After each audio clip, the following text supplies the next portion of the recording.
Hi everybody, it's Marlene Moore. I'm the creator of the Back to Basics piano method. I hope you're having a good day. I hope you've watched videos 1 to 5 by now. And this is video 6. We're going to be talking today about how to improvise, how to write a melody, how to compose music a little bit. Let's just call this the very first step. Our motto is love, achievement, freedom, fun. I don't know if you can see that or not. I hope so. Love, achievement, freedom, and fun for the piano teacher as well as the student. All of the books are sold by J.W. Pepper. There is the address. I will also leave the address on the outside of our YouTube in case you forget it. Okay, speaking of YouTube, it would be really nice if you would leave a remark, some kind of a comment on YouTube. That would be great. I would enjoy that very much. It would help other people a lot too. It would help too if you decided to leave a comment. I'm having trouble with my light here. There we go. I hope that's better. It would be great if you left a comment on the Back to Basics teachers group too. I'm not hearing from an awful lot of people, and I don't know if they're shy or if everybody's terrified of me or just what it is, but there's only 4 or 5 people that ever leave comments. And I'm hoping that you will feel free to write a comment. Tell me what you would like to see.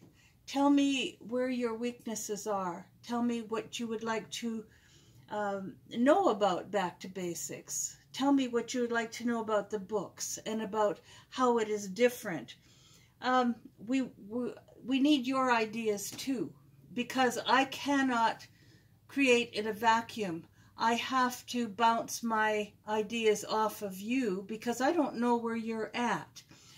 This group is made up of very advanced students who want to become piano teachers. It's made up of professional piano teachers who have done it for a long time. It's made up of some traditional piano teachers and some Suzuki piano teachers who want to know about what is Back to Basics. It's also made up of people who aren't sure what they want to do. So I need to have you tell me what it is that you would like to learn. Or what it is that you've seen on the videos that you enjoyed and what you would like more of. So I hope you'll do that. It would also be nice if you would subscribe to the YouTube channel. That would help a lot too. Anyway, today we're going to talk about improvising. Hang on to your hats. Here we go.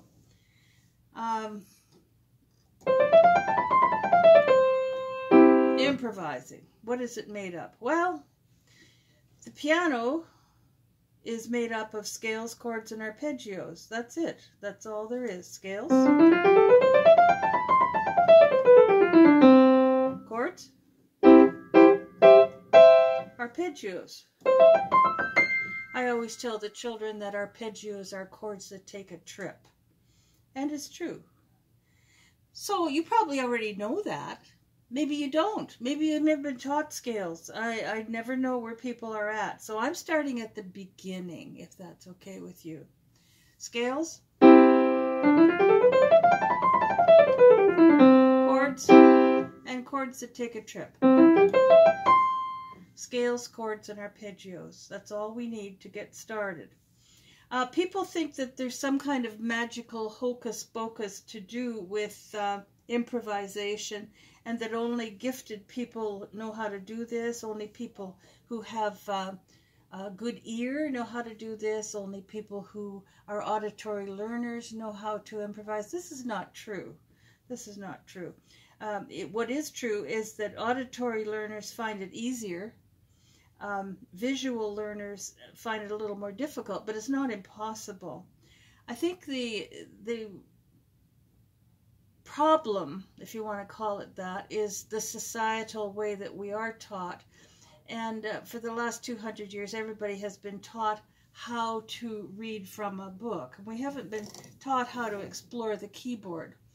So I'd like to bridge the gap in that and do a little bit of that today.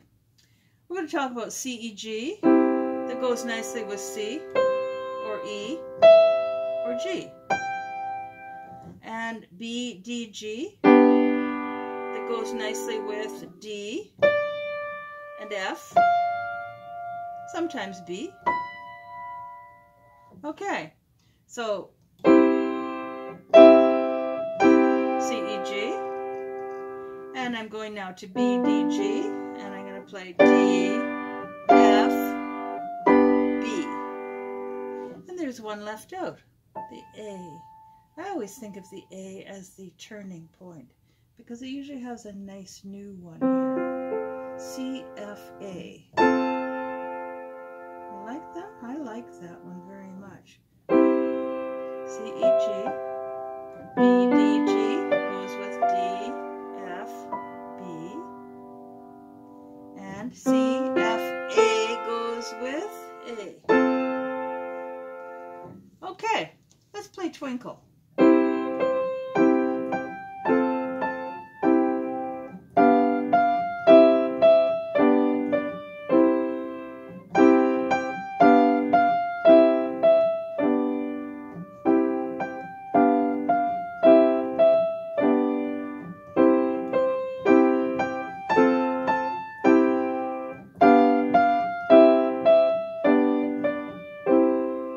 Did you notice that I didn't get into the theory of it all?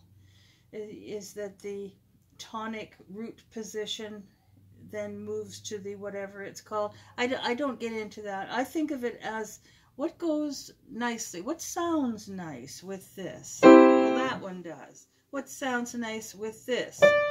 It's not that one, is it? It's not that one. It's kind of like toast goes with peanut butter. Toast doesn't go with pickles, not that well. Maybe some people will use it, but how about if we had ice cream with chocolate sauce? That goes really well. I don't think ice cream would go very well with pickle juice. And that's what you have to think here. What goes nicely with it? What sounds nice? Does this go up good here? Nope, that one's not working at all. Which brings up the next point. You have to make mistakes. You have to be willing to make a lot of mistakes if you're going to learn how to improvise. Nobody in this world learned to improvise without making mistakes. So I will make a lot of mistakes today just to keep you happy. So review, C-E-G goes with C-E-G up here. B-D-G goes with D-F-B. That sounds nice. That's the chocolate and the ice cream. C-F-A goes with A. It'll also go with F and C. But for now, just think of it as A. Oh, we could do something fancy with Twinkle. Alberti bass.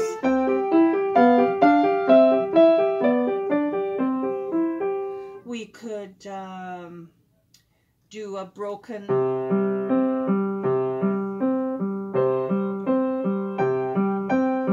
Okay, what am I doing there? Octave with the fifth in the middle. C, G, C, G, C, G, C, G.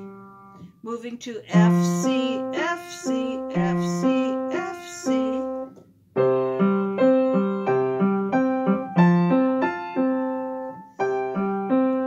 G, G, D, G. C, G. But what if I did this?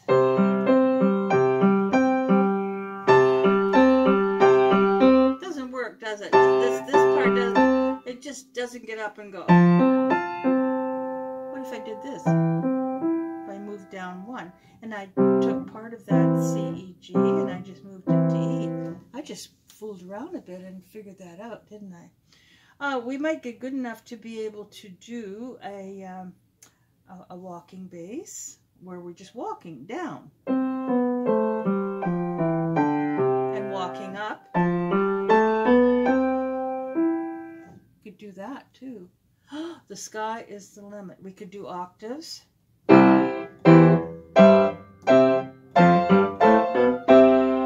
Probably need the pedal for that. I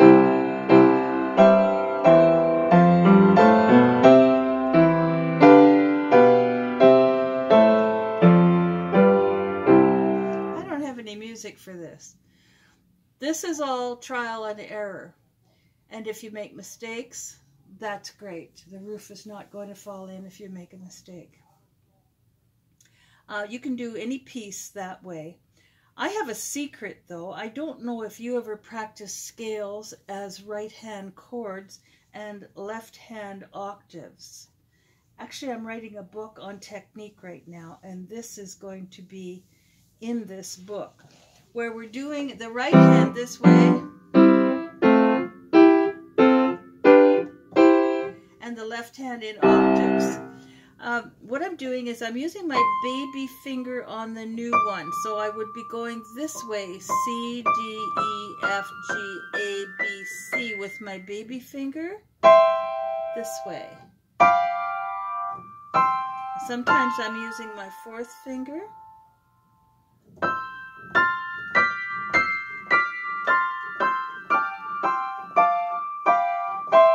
Yeah, that works. Okay, let's try that. I like using the pedal with this one.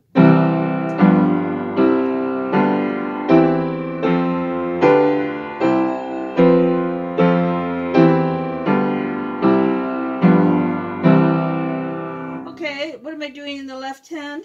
C, G, C, D, E, F, D, C.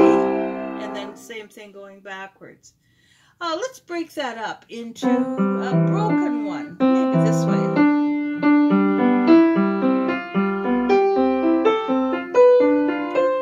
That might be fun.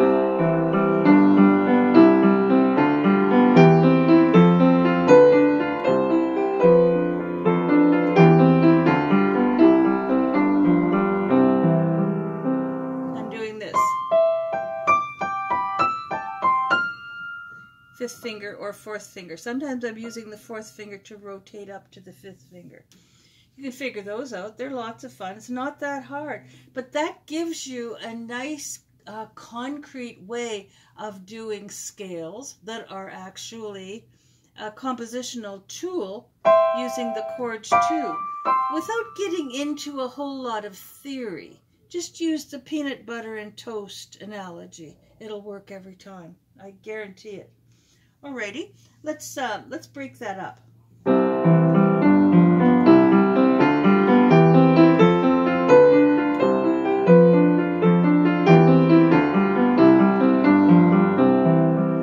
Let's do this. Let's do that one.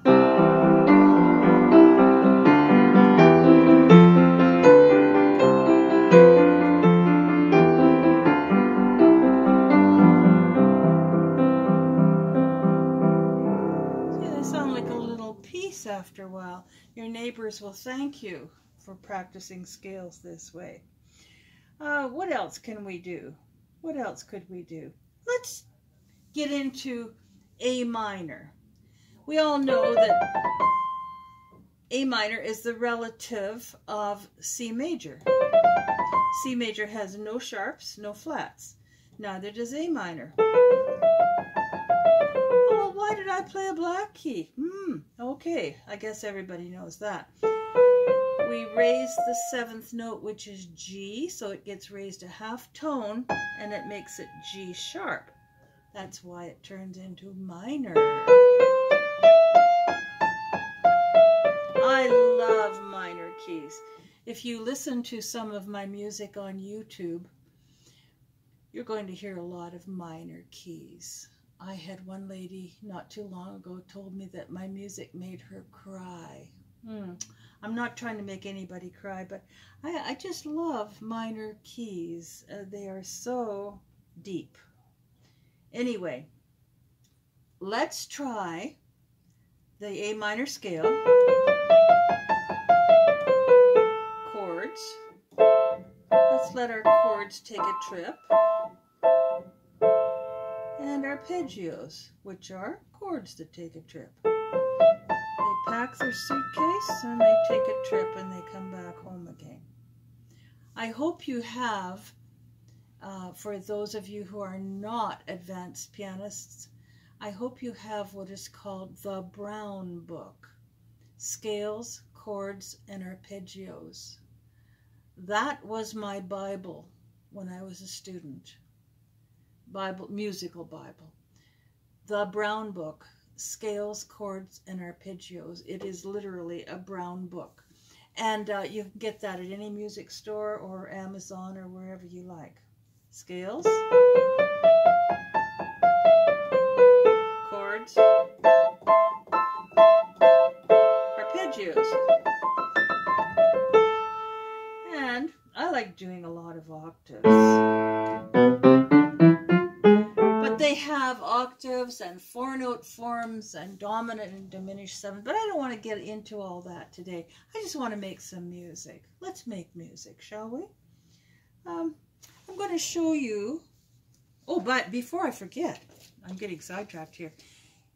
We have pretty much finished book 1. You are going to need book 2. This is book 2. And you're going to need it for October very quickly. So I hope you have that book. Because you can't really see much of what I'm doing here. You need the book. J.W. Pepper, book 2. All right, I was going to say that I would like to show you the book called Making Melodies. By the way, Making Melodies is my best-selling book. Why? You're going to laugh at this. They don't buy it for the students, they buy it for themselves.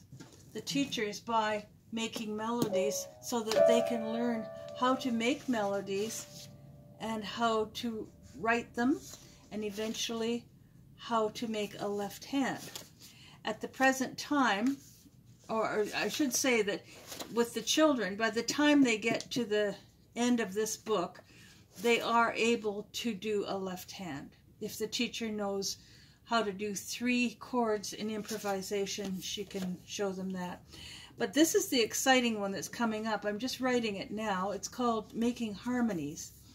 And I'm taking what we've done in the melodies and extended it to being able to put a left hand in that. This is still in the manuscript form. You see all of the chords. And then the students or the teachers will write in the left hand. These are the pages that will be for the new ones. I've almost got that book finished. So that's what's been going on in my house. It's been lots of fun. Always lots of fun. Music is lots of fun, and that's what it's supposed to be.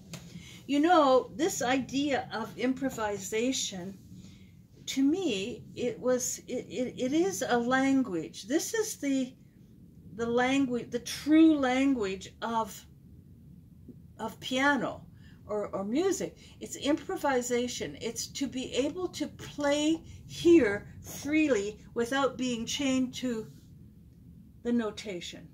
I mean, we can use the notation. That's another whole part of the brain we're doing. But to be able to make up your own little melody, even if it isn't your own melody, it can be somebody else's, and you are doing something to it. You're learning how to do it. Or, let's do it. We're in A minor. Let's do it in A minor.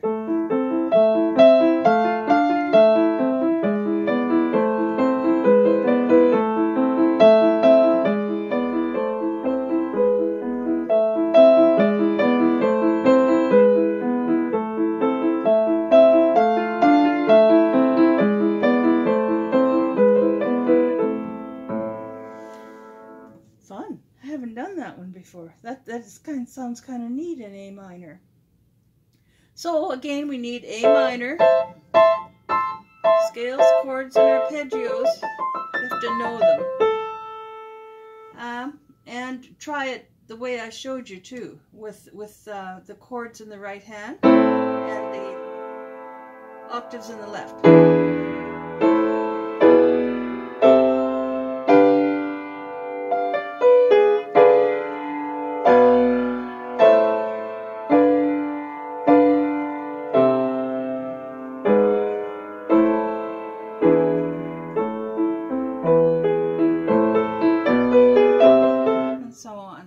Don't get sidetracked here. Okay, I have taken a melody from the Back to Basics Making Melodies book, and I'm going to play it for you.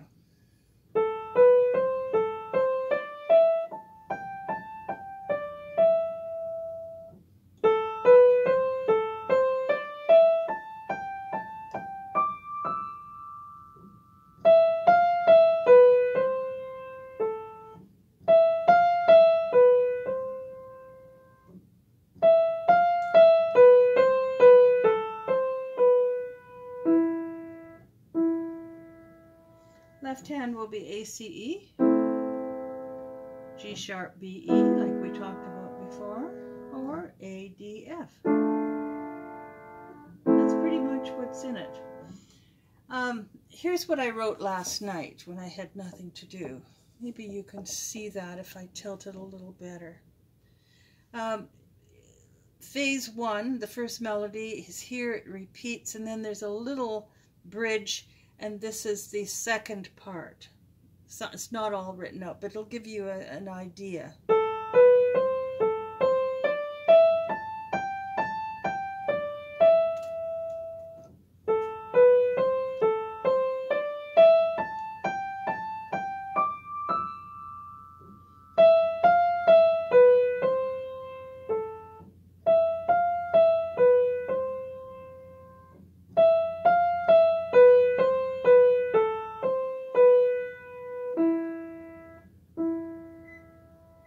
Okay, let's try it.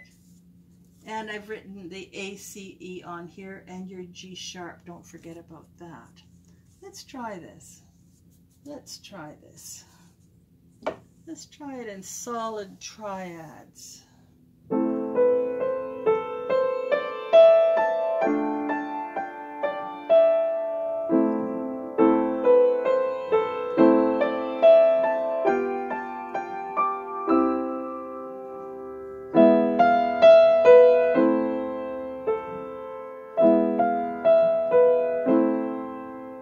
Let's try it in Alberti bass.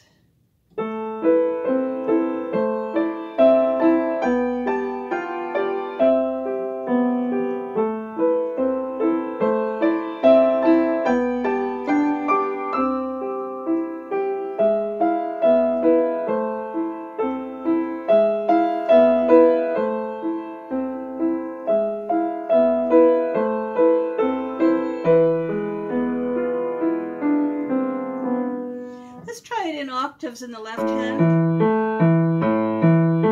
A, E, A, E.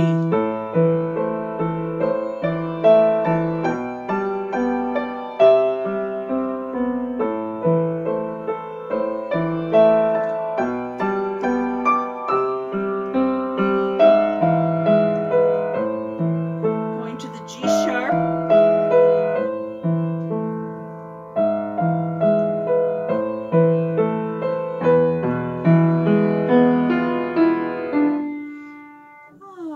Let's try some broken triads like this. These. A and E with a C in the middle. You're rocking your hand this way.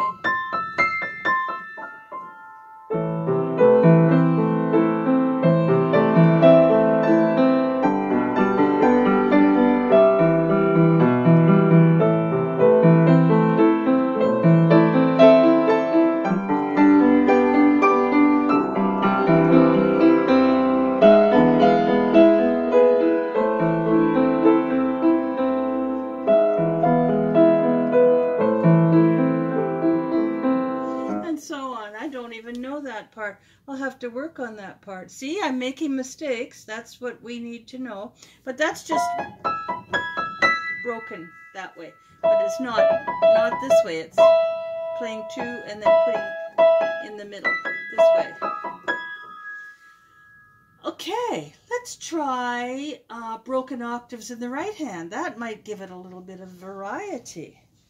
And I'm going to do just, again, the octave with the 5th in the middle.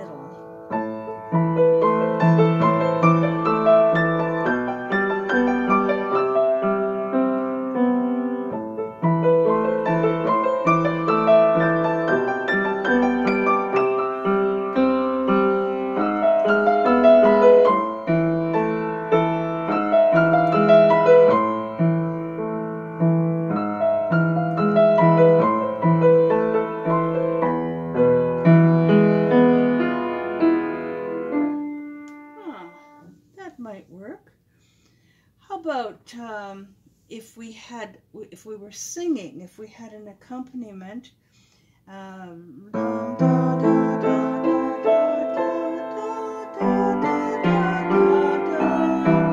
unfortunately I can't sing, as you already know now, but last night I downloaded on my electronic piano the pan flute and the flugelhorn.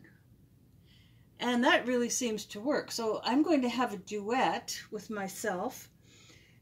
If you have an electronic piano at home and an acoustic piano, this works beautifully. Put another instrument onto your MIDI instrument and magic happens. All right, let's see what happens if I put down my pan flute and flugelhorn. I'm just going to improvise. There will be lots of mistakes. Here we go.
That was fun.